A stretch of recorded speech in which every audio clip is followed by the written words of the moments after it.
October 31st, 1998. To date, your tips have led to the capture of 530 fugitives. Tonight on America's Most Wanted, America Fights Back. In the early morning hours of March 14th, firefighters and police responded to a car fire in an isolated field in Kentucky. They thought it was just another arson case, but it turned out to be murder. 73-year-old Lonetta White's body was found in the trunk. She'd been beaten to death.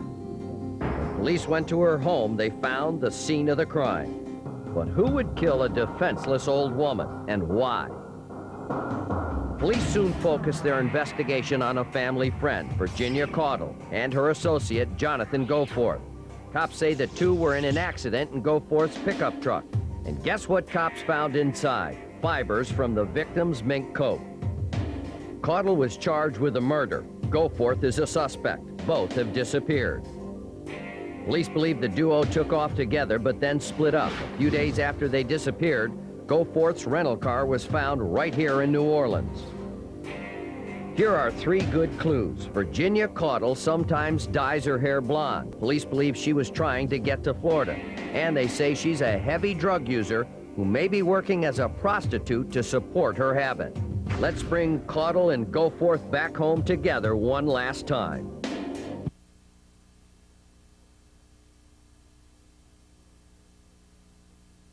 Saturday, November 21st, 1998. To date, your tips have led to the capture of 535 fugitives. Tonight on America's Most Wanted, America Fights Back. You have anything to say to America's Most Wanted? She didn't have much to say, but you had plenty to say about her. Last week, this woman was behind bars serving time for petty theft.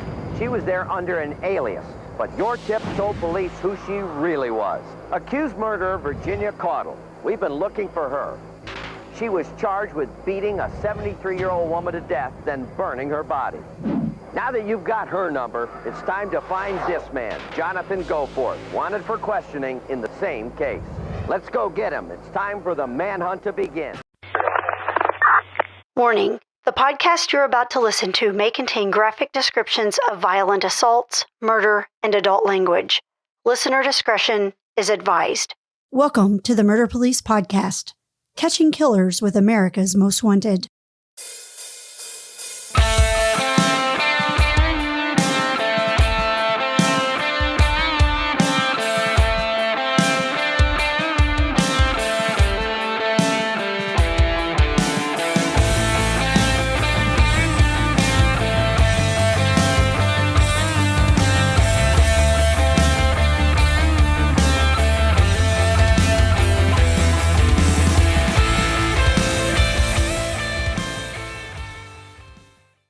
Welcome back to the Murder Police Podcast. I am Wendy. And I'm David.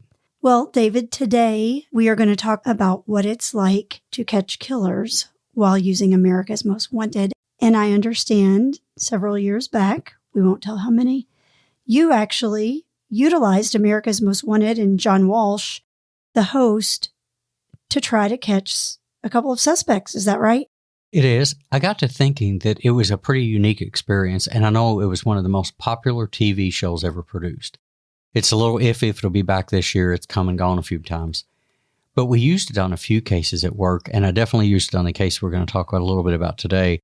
I thought it'd be neat if the listeners could step behind the scenes to see what it's like when those are being created and how that works internally to produce what they see on TV. Yeah, I know that show started off roughly in 1988. I used to be an avid watcher of it, which shouldn't surprise you since I love anything crime. Why don't you tell us a little bit about how John Walsh got started with that? I know most of our listeners know it's, or maybe they don't know, due to the loss of his son, Adam. It was an abduction in 1981 and subsequently a murder. So why don't you tell us a little bit about that show? That was the catalyst, I think, that set John on fire with that tragic and brutal loss of his small child in 81 and then recovering, I believe, parts of his body. And it really triggered him into feeling like a lot of people do when they suffer that loss, that they have to do more. So His family founded a thing called the Adam Walsh Child Resource Center, which is a nonprofit organization dedicated to legislative reform.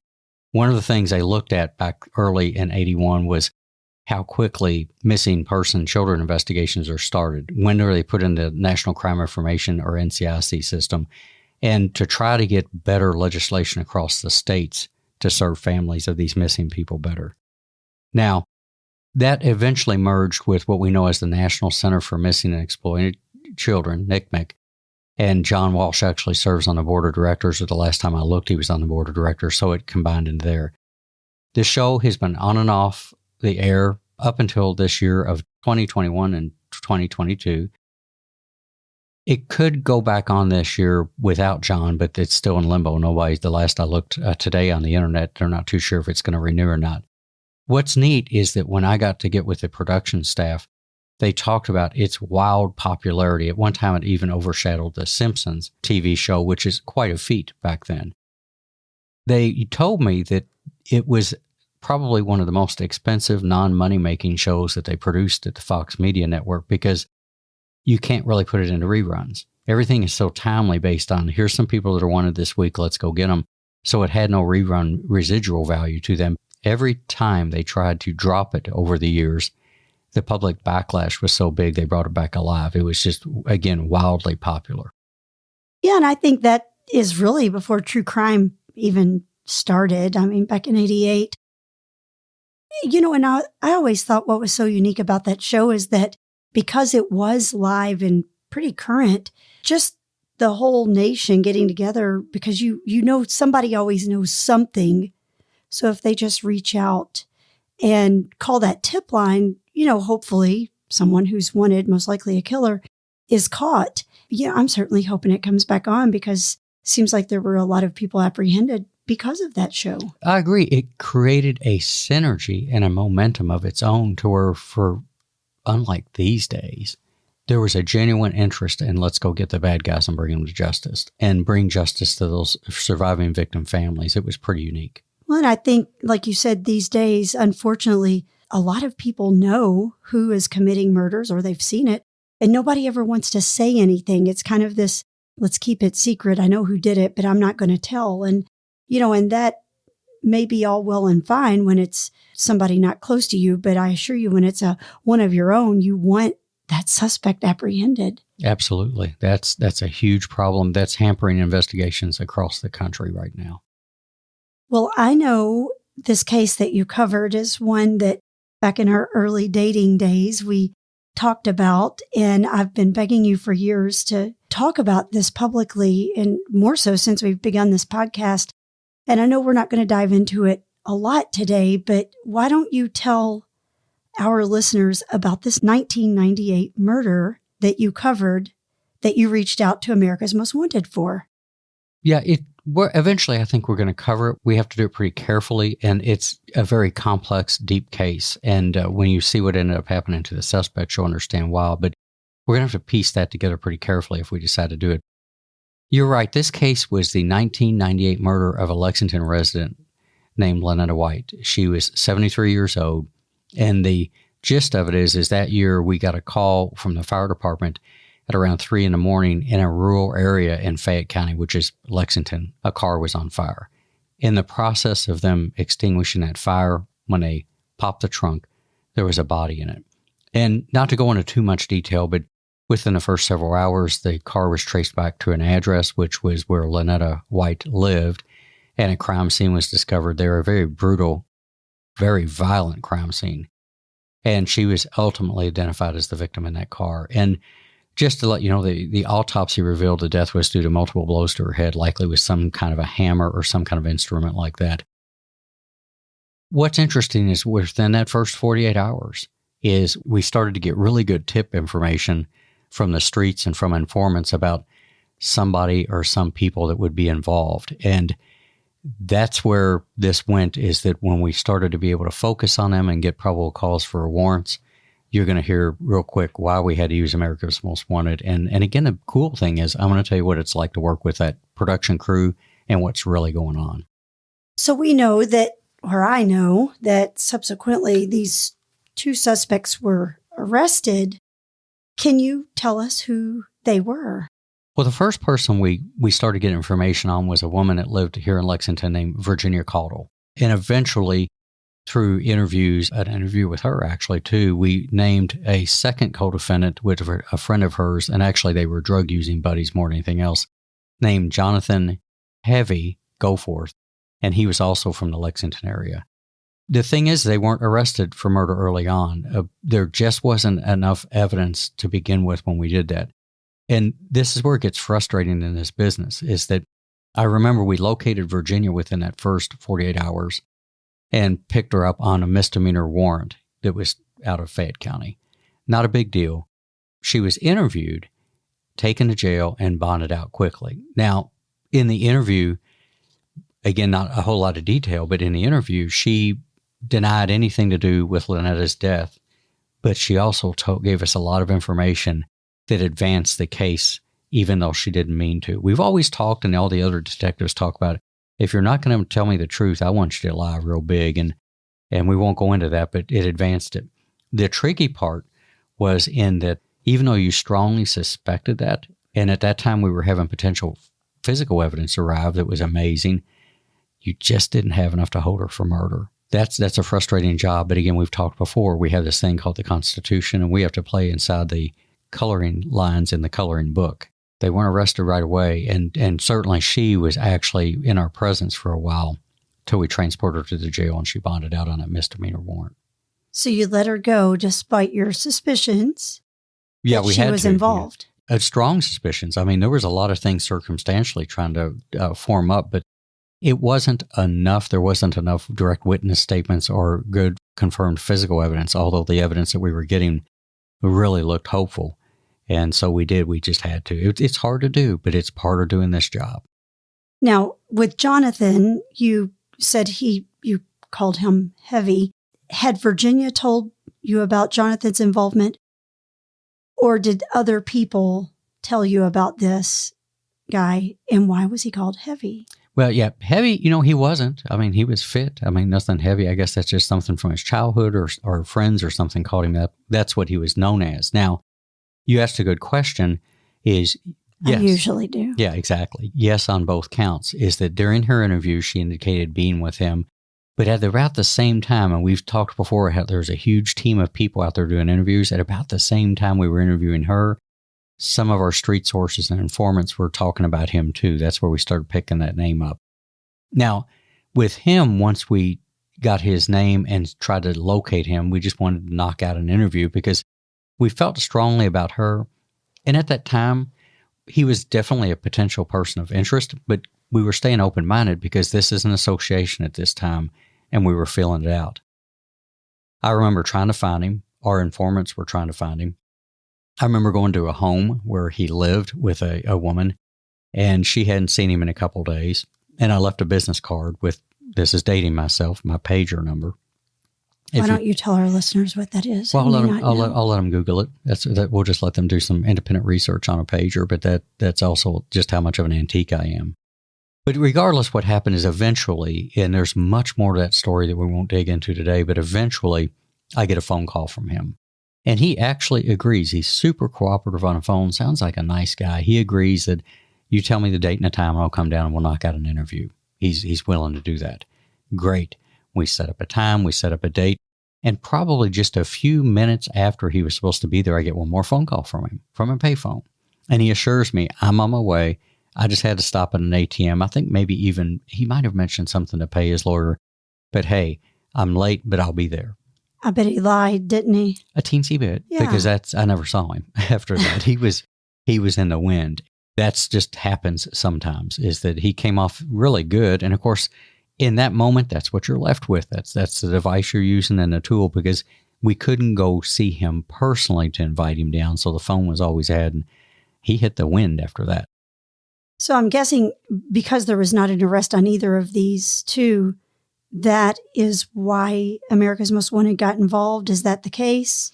It is, because we started getting information from different people and different sources that they had fled the state.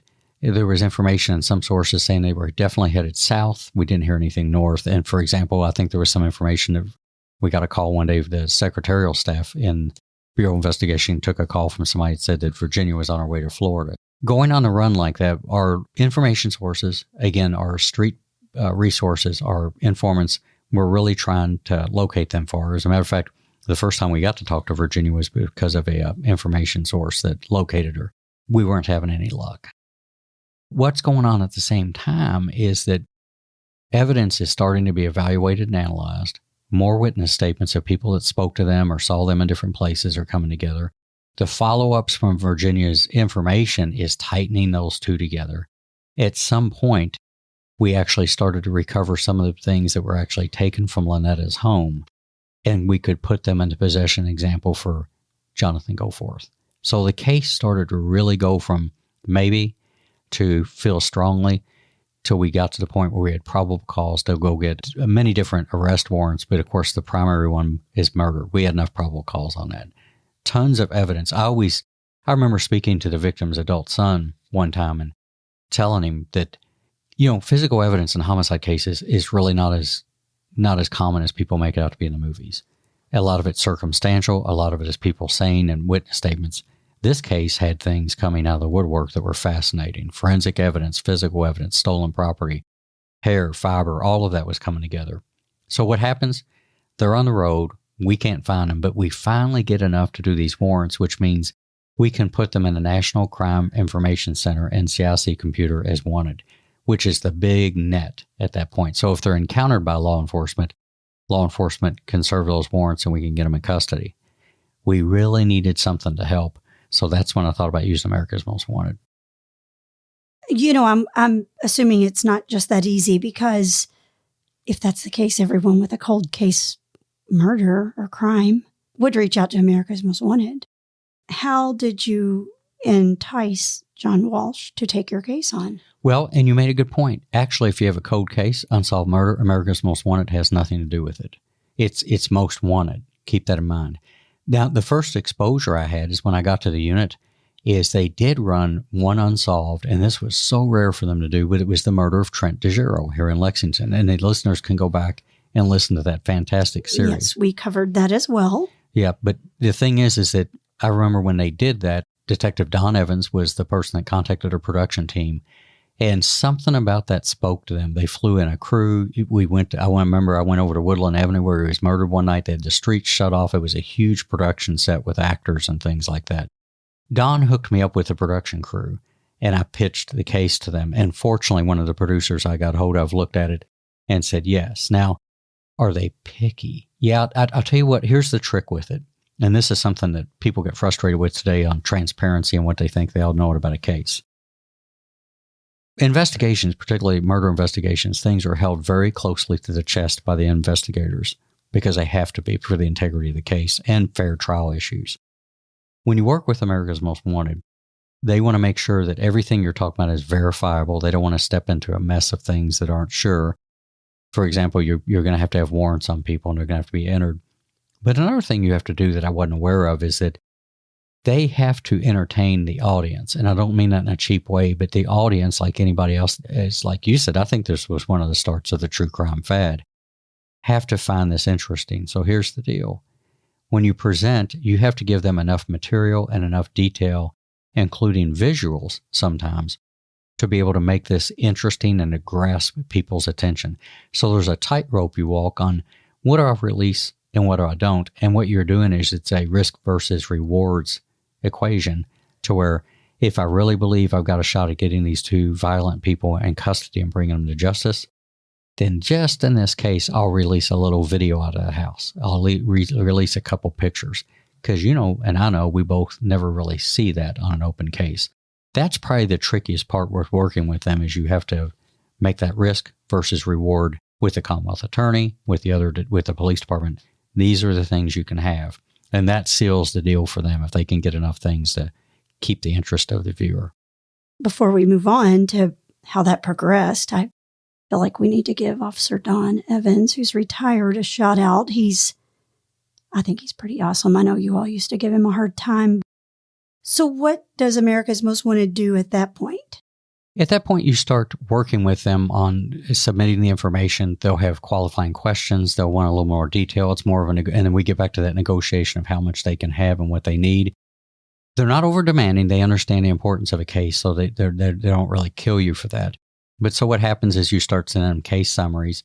You send them photos, aliases, some of the crime scene photos and videos and things like that. They start to produce the case. In this case, they didn't come to Lexington. They did it remotely. They decided to air a thing that they called an APB or a BOLO, which is a short segment that basically says, here's the crime, here's the people, here's the pictures of them, here's what they're wanted for, go get them. I wasn't actually interviewed on that. I think we did some interviews later, but again, I have a face for radio, so that didn't get used. And they did that quick thing where they put that APB out. If people go to our show notes at murderpolicepodcast.com, I will put copies of the original videos of the BOLO, and then I think I've got a video of when Virginia was actually captured. Now, what's neat, they didn't come here, but this is something I don't think people know. If they run a case, they fly you to D.C. on the night that the case airs. So you're in back then the studio was in Washington, D.C., and you're there for the live taping, which was neat. It was everything like you see on TV. They have all the call takers in that little horseshoe, and they have the forms there. When the case goes off, the phones start ringing, and they start to record those. That was neat. Now, what the second part of the deal is that if you're there that night when they're airing it, if a real hot tip comes in with legs, like it's probably valid, or somebody does capture somebody within that time period, they pack you up and they fly you with a production crew to wherever they are in the country to go and shoot the next episode. Well, did you get to meet John Walsh? No, that was kind of disappointing. His pieces are done in different studio recording things. Imagine that. I mean, that's the way it's done. So he wasn't there in the studio that night. I wish I had. That would have added to it. But again, everything else in there that was actual. That was real. When you see, if you look back at those episodes and you see somebody on a phone. Well, you know, John Walsh was always one of my ones that I wanted to meet because of his popularity and involvement in true crime. But as we know, Joe Kenda is my top want to meet guy. If anybody's a Joe Kenda watcher on television or reader, he's got 2 awesome books. But anyway, unfortunately, you didn't get to meet John Walsh. When did that show air? When did that show air involving Jonathan in Virginia? That was on Halloween, October 31st, 1998. So we flew up there, got in the studio, and they let that little thing fly. Bet you felt super famous, didn't you? No, because you didn't see me in it. No. But it was a neat experience. I would never trade it. Yeah. So did any tips come in from that? There were, I think there were well over 30. And they came in that night, and they came in after that too. So there were a lot of tips that were flying in at the moment. And then I'll describe it in a minute that the tip stuff doesn't stop that first night. But yeah, we had maybe a little over 30. So did that pan anything out for you all? Not that night, no. None of them were strong enough to take an action on that time or put their hands on somebody. So it didn't work out that well that night. So no luck at all? Yep, not that night, but eventually it did. Now, is that how you were able to arrest these? Because of the America's Most Wanted? Was it directly related? Absolutely. Really? Yeah. Which I think that's the cool thing is it worked so well. As the tips came in, they're being evaluated, and back then people are going to laugh. They were writing them on these America's Most Wanted forms that were triple copy, carbonless copy, like a white and a pink and a yellow copy. And you would look at them that night in the studio to see what they were saying. And the tips that were coming in were anything from really specific to really broad. And sometimes they were like, grain of salt and everything. For example, there was one where somebody said they saw Goforth buying beer at a gas station in Mississippi. So it's like, maybe, you could never discount it. And then some of them were like, well, I think I saw them in a car driving here. So they were all kinds of places. What I did is when you go home, they keep mailing you updated sets of forms. So if more tips come in, you get updated. And I thought, instead of trying to evaluate those, and you certainly couldn't go everywhere the tip was, is I created dossier packets on the 2 suspects, on Caudill and Goforth. Each packet had as many photos of them I could find at different ages. It had a summary of the case. It had copies of the entries in the NCIC for the murder and the other charges that they're going to be charged with. And I'm pretty sure I included fingerprint cards in there. and a copy of the tip. So what I did is I researched and found out what agencies were in those jurisdictions, sent them a packet and said, by the way, somebody in your jurisdiction has reportedly seen one or both of these suspects, and mailed all those out.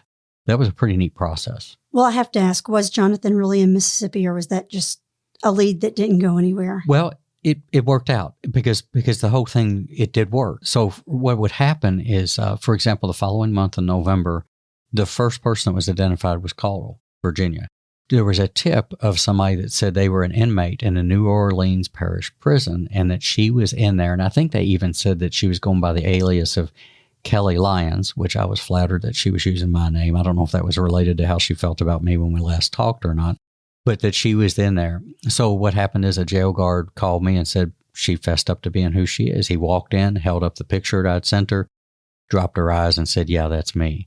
So that was a direct result of that tip saying that, because when I'd sent that packet to that New Orleans parish prison, it worked.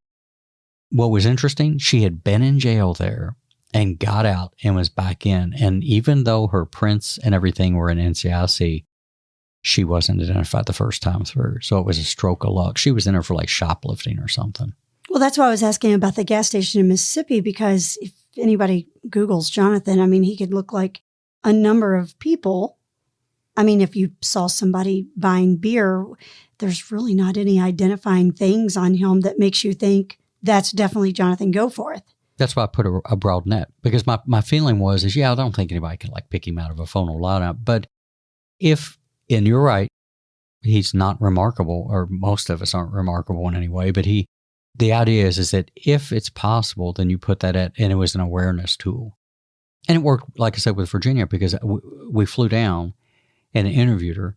And this time when we interviewed her, it was completely different than that first time at police headquarters. So you actually flew down to Louisiana and interviewed her. Now, what did she say? And I know you are wanting to save all these details for when we do the actual case, but can you just give us a little snippet of what she said and if Jonathan ever got caught? Well, her interview was incredibly valuable. We'll leave it at that. And I will say that she implicated Jonathan. Yeah, it was very valuable. She actually implicated him as being there. And again, if we ever do the case, I can go into more detail about what those statements were. That was a huge help. Now, Goforth, yeah, he did get caught. About a month after that, in December of 1998, we get a call from Gulfport Police Department in Harrison County, Mississippi, and he's in custody like she was down there, and he's using an alias. Now, what was unique about this, this is great police work. A captain with the Gulfport Police Department had charged him with a crime revolving around sexual abuse of a minor child. He was in jail and he gave a name, but the captain knew the real person of the name he was using. So let's say that the name was John Doe. The captain knew John Doe, and he's like, that's not who you are. So he really got interested in trying to figure out who was using this alias. He even sent the fingerprints off the FBI one time, and they came back with no result on the warrant being there and matching his fingerprints. And the captain told me, he said, one day I went back to my desk and sat at my cubicle, and he looked up, and he had taken my packet and thumbtacked all that stuff on his corkboard in front of his desk, and he said, I looked up, and there he was staring back at me. What he did is he did not let Jonathan know that he had made him yet, but he called and we flew down to Gulfport and code called Jonathan and met him down there. And Jonathan at first didn't want to talk until we kind of let him know that Virginia was throwing him under the bus and he was about to get all the wheels on the bus, and he decided to talk too. So what did Jonathan say in his interview? Good try, but we're not going to get into that detail right now. However, like anybody else, he did tell enough to advance the case. I will say that he put himself at the scene, but it became a finger-pointing thing at that point. And if we cover the case, we'll learn more about that. So did anyone else get arrested? Not for these charges. Okay. Not for these charges. They were it. They were the only two. And of course, the evidence, DNA was slow then, but the evidence continued to mount and mount and mount. They were both extradited back to Kentucky, which is that process that you can agree to go back and be put into the justice system in the jurisdiction where you're charged, or you can fight it. Well, I believe they both waived and came back. And eventually, sometime later, they went to a full jury trial. So what happened to them where are they today? Well, the jury convicted both of them on all the charges and gave them both the death penalty here in Kentucky. So they're both in prison, I believe, and I'm pretty sure that Virginia Caudill is still in Pee Wee Valley at the correctional facility there. Jonathan is at Eddyville, which is the maximum security state prison here in Kentucky. They're both, the jury really, I think, saw the horrendousness of this crime against a retired woman in her 70s that was just living her best life when she was murdered. So I guess it's safe to say that America's Most Wanted helped you in solving this case. It did. And you know what? I think that's what's cool about that whole thing that they started years ago. It's solved a lot of cases. It got them in custody, which led to the solving of the case. That's kind of two different things. But without them in custody, we would have never got in front of a jury, obviously, and they could still be out running, and they're both dangerous people. So in the end, it's that whole thing we opened up with is with the public, and it comes back to that thing we hear all the time. If you see something, say something. How powerful that is and how people need that to work. Well, I'll just add one more time, too, is that if the listeners go to murderpolicepodcast.com, they can actually look at those videos from back in 1998 when America's Most Wanted produced those. Thank you, David, and I will look forward to interviewing you on this Lonetta White case. I know I've been asking you for some time. But until then, listeners, if you've not heard our Trent DeGiro case, which also references back to the America's Most Wanted, please go and listen to that. And as always, thank you for listening to the Murder Police Podcast. Thank you again. And if you see something, say something.